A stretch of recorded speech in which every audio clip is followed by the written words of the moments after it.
to Focus Today. I'm your host, Perry Atkinson, and of course, often pops up the question, young conservatives, wow, they seem to be growing. And a lot going on there, and they're getting a lot of pushback. I'm very honored to have with us today Gloria Giorno, who is the founder of the Reagan Society and the author of Outcast, How the Radical Left Tried to Destroy a Young Conservative. There's a picture of the cover of the book there on the screen. She's a first-generation American who lived briefly under communism as a child. She's now an advocate for young conservatives facing hostility on today's campuses. She also leads the United Women's Foundation, supporting and mentoring young women across the country. She does have a website, Gloria Giorno, GIORNO.com, and there's a picture of the landing site. Gloria, good to see you today. How are you? Hi, I'm well, thank you. How are you? Thanks for being with us. You know, I want to spend a few moments talking about your concern with the Tennessee special election. I don't think a lot of people are understanding what's going on there. Can you give us an update?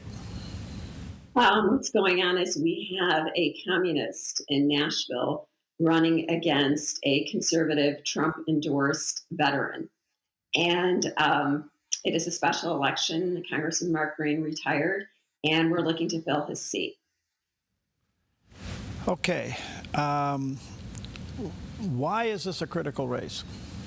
It's a critical race because President Trump took he took the district by 22 plus points, and Congressman Mark Green did as well. And it is a part of Nashville is included in the 7th Congressional District, as well as 13 other counties. It's very interesting that Nashville is a blue city, despite the fact that Tennessee is a red state. So the reason it's interesting is let's see how far they think they can take it. I can assure you tomorrow morning, people will go out, Republicans will go out and vote, and at the end of the day, Matt Van Epps will be the congressman for the 7th District. What makes the Democrat competitive in this race? What makes her competitive is Democrats have a great way of messaging and branding and trying to explain to people that young people especially let's be honest, New York City was a wake-up call for all of us, and some of us saw it coming and many people did not.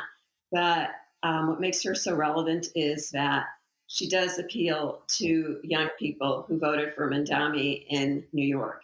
And in Tennessee, this is a Christian state. This will remain a Christian state. We will never, ever go against pro-life. Pro-life we are Christians. We are pro-life advocates. We are steadfast to holding on to our Second Amendment right, our freedom of speech. We are not going to allow the 7th Congressional District to become a communist area. Let's be honest, Democrats are communists today. They are not Christians. They are Marxists. They are communists. They do not allow us to have a freedom of religion. And we will vote for a Christian conservative every single time. So do you think, I'm sure the White House and the RNC is well aware that how important this race is, because it could be an indicator for the midterms, right? It could. President Trump has endorsed Matt Van Epps. He has endorsed him. He supports him 100%. This morning, Speaker of the House Mike Johnson was here with him campaigning. So yes, the White House is very in tune, and they do support Matt 100%. So I have no doubt that we will carry that district, and we will keep abortion and transgender, and we will keep communism out of Tennessee. Do you have a feel for it or any polling? I'm sorry, I can't hear you. Do you personally have a feel for the race, and is there any polling? Yes, there is some polling done. They say that we're 2 points apart with Matt Van Epps winning. I think it's going to be more of a maybe 9% win for us, maybe 10%, hopefully double digits, but it all depends on who gets out and votes. So I urge you, if you are a conservative, you're a Republican, go out and vote for Matt Van Epps. I mean, Don't New York City or Tennessee. Okay, when is the election, Gloria? The election is tomorrow morning. Tomorrow morning. All right, so let's see how it goes. Thoughts and prayers are with you. This is going to be a real indicator. Let's swing over to your book. This is a fascinating read, and so often is the case, you've experienced what you wrote about. What happened? Maybe you can tell us your story of what happened to your son in college. My son attended Belmont University, which is a Christian conservative school in Tennessee, in Nashville, Tennessee. And he was student body president in 2020. On the 4th of July, our son posted his most non-political post. It's a picture of him in front of a White House thanking our forefathers for our freedoms, which is normal to us as Americans. On the 4th of July, we're celebrating our freedom from the tyranny of Great Britain. Unfortunately, my son's comment and his post was met with 300 plus students, adults, everyone telling him, commenting for him to kill himself, that he was a terrible person, and ultimately that he was a racist. The next day, there was a Change.org petition that labeled him a racist, and he needed to be taken out as the president of Belmont University. Well, I called the university. It's a small university. It's a Christian university. My husband and I did not understand why it is that our son was under fire. So I called the university.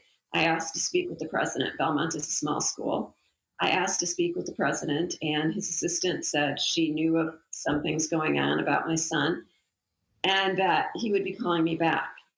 And I did get a call back from an attorney for Belmont who asked if I was going to be suing Belmont. No, I'm not looking to sue Belmont. I would like to know what is going to happen to keep my son safe on campus. I have students telling my son they're going to kill him. They're going to attack him on site, which is some new English I learned in 2020. And this is all going on during COVID. So the world is a mess. The country's a little crazy. And these students are all radicals. The administration did basically nothing for our son until I brought it to campus security. And I told them if they did not offer to escort our son on campus with a police officer, that we would get private security, because that's how bad the threats were. BLM, our son's fraternity endorsed BLM. So did a conservative Christian university. Our son is the only one who did not endorse BLM. He put up with threats. His fraternity threatened to destroy his career, destroy his future. He ultimately left his fraternity. So did two of his frat brothers, but the rest of them stayed and were against him. Our son is not a racist. Our son is a Christian.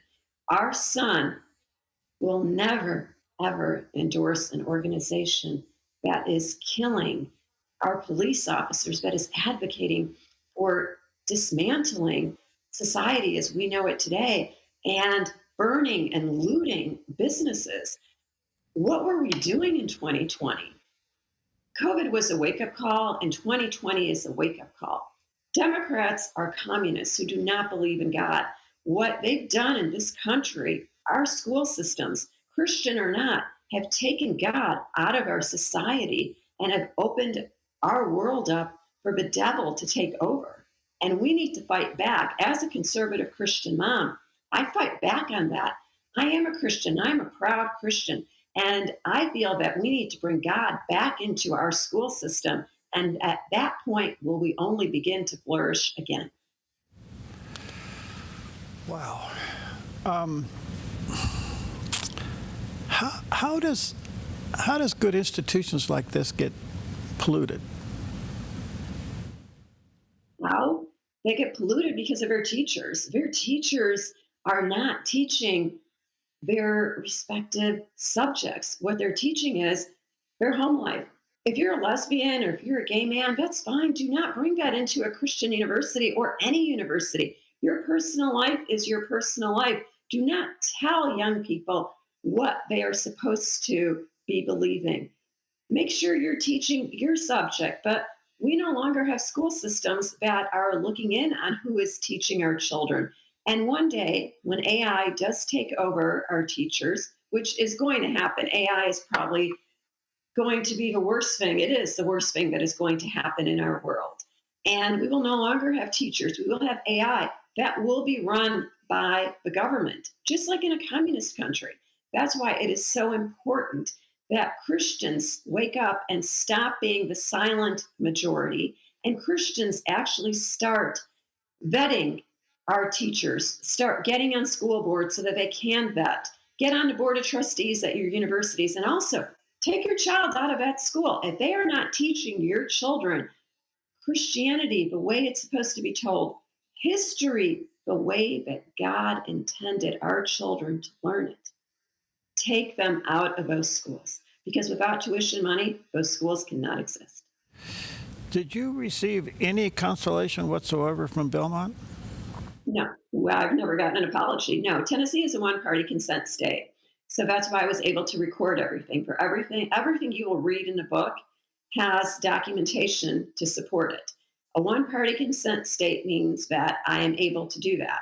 In any other state, I would not be able to. But I'm very fortunate to live in a free Christian conservative state. And no, I've never gotten so much as an apology, nor has my son. My son did graduate, but no, he didn't get an apology. He got absolutely nothing. In the meantime, there seems to be a growing interest among young people, especially young males, to look into conservatism, moreover, to investigate faith, the Christian faith. Something is happening there. So there seems to be a building resistance against some of the university nonsense, especially since the assassination of Charlie Kirk. It's really seemed to have taken off a new level. What do you see in all of that? I think it's very sad that a man had to die. Charlie did grow up. I'm from Illinois originally, and Charlie grew up 25 minutes from our home. And it's very sad that a good man had to die and leave his family for our young men to begin to wake up. But that being said, our young men are waking up. And I'm grateful for that. And I think it's because of what they see going on around them. And the problem, though, then means that it is young women. It is young women who elected a communist, a Marxist, to run New York City, the largest city in our country. So it is women between the ages of 18 and 35, 79% of them elected a communist, a man who will not allow religion to be taught, an Islamist, a jihadist, a man who will not allow Christianity to exist while he is mayor of New York City. How is it that young women have fallen so far? What is it about being a Democrat? And I'll tell you, in my opinion, it's the messaging, the branding, it's the glamour, it's the glitz. What is wrong with a woman being a mom, a wife? What is wrong with a woman who is an accomplished woman at home? Staying home with your children is the hardest job in the world. Being a mother, being someone who teaches your children, a homeschooler, being a Christian homeschooler is one of the most difficult things ever. It is probably the most difficult job in the world. It is probably the only time I will agree with Oprah Winfrey that she stated many years ago that being a mom is the most difficult job.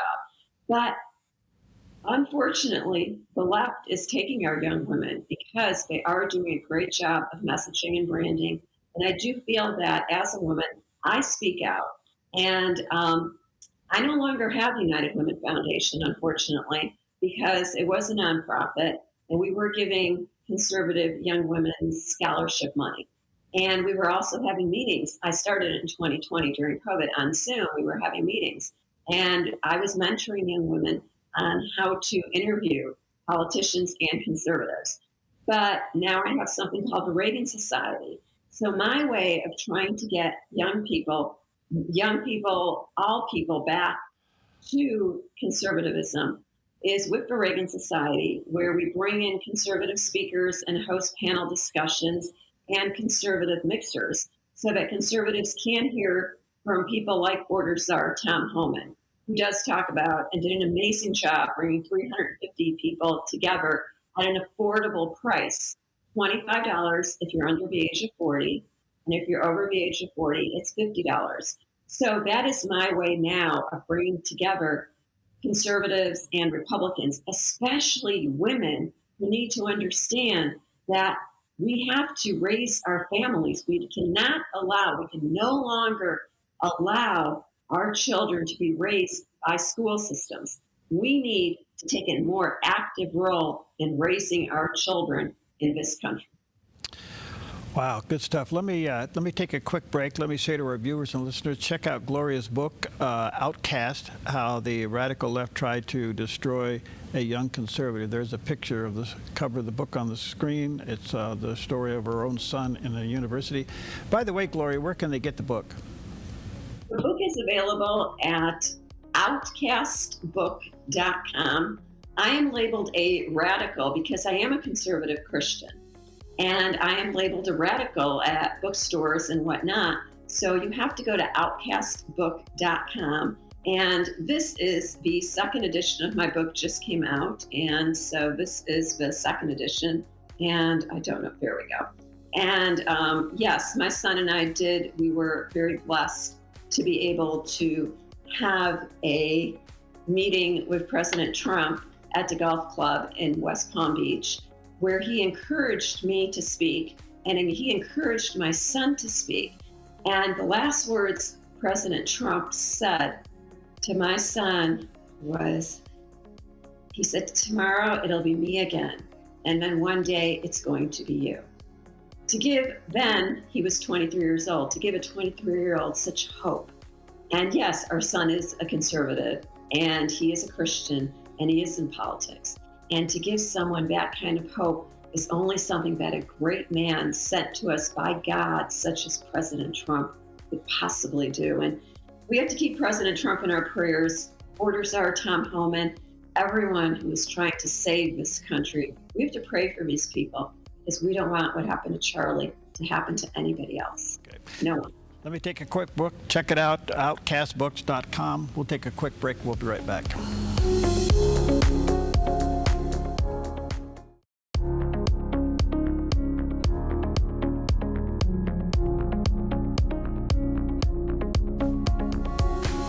Okay, welcome back, and delighted to have with us today Gloria Giorno. She's with us. She's the founder of the Reagan Society and the author of a fascinating book called The Outcast, Outcast, How the Radical Left Tried to Destroy a Young Conservative, the story of her own son. That book is available at its website, outcastbooks.com. You can check it out there.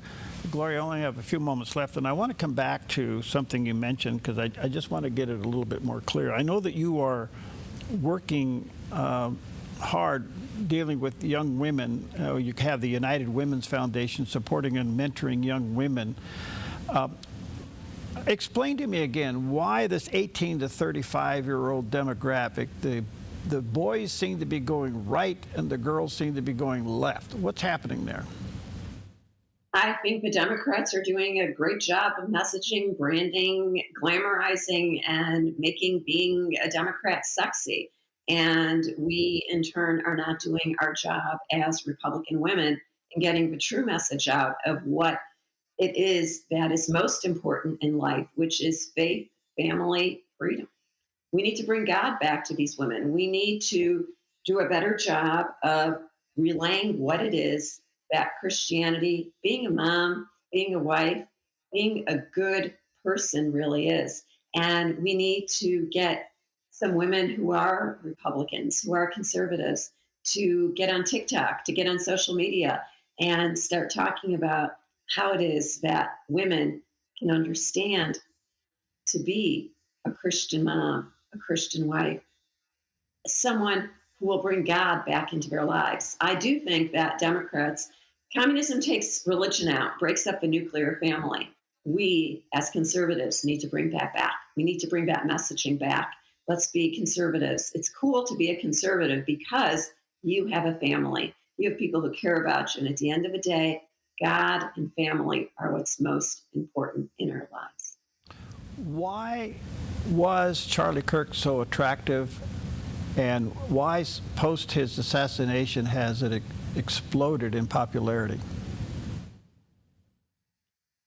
I think it's because of the way that Charlie had a family, a young family. He was a young man.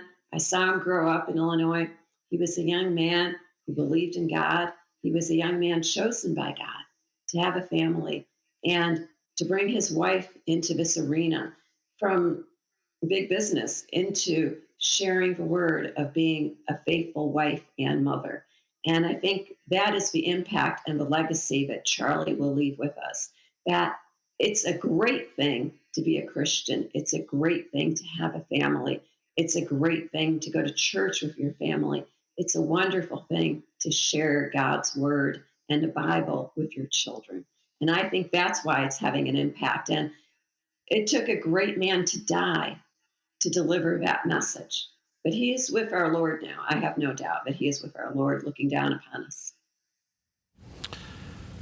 How are young women responding to your reaching out to them? Young women are responding very positively.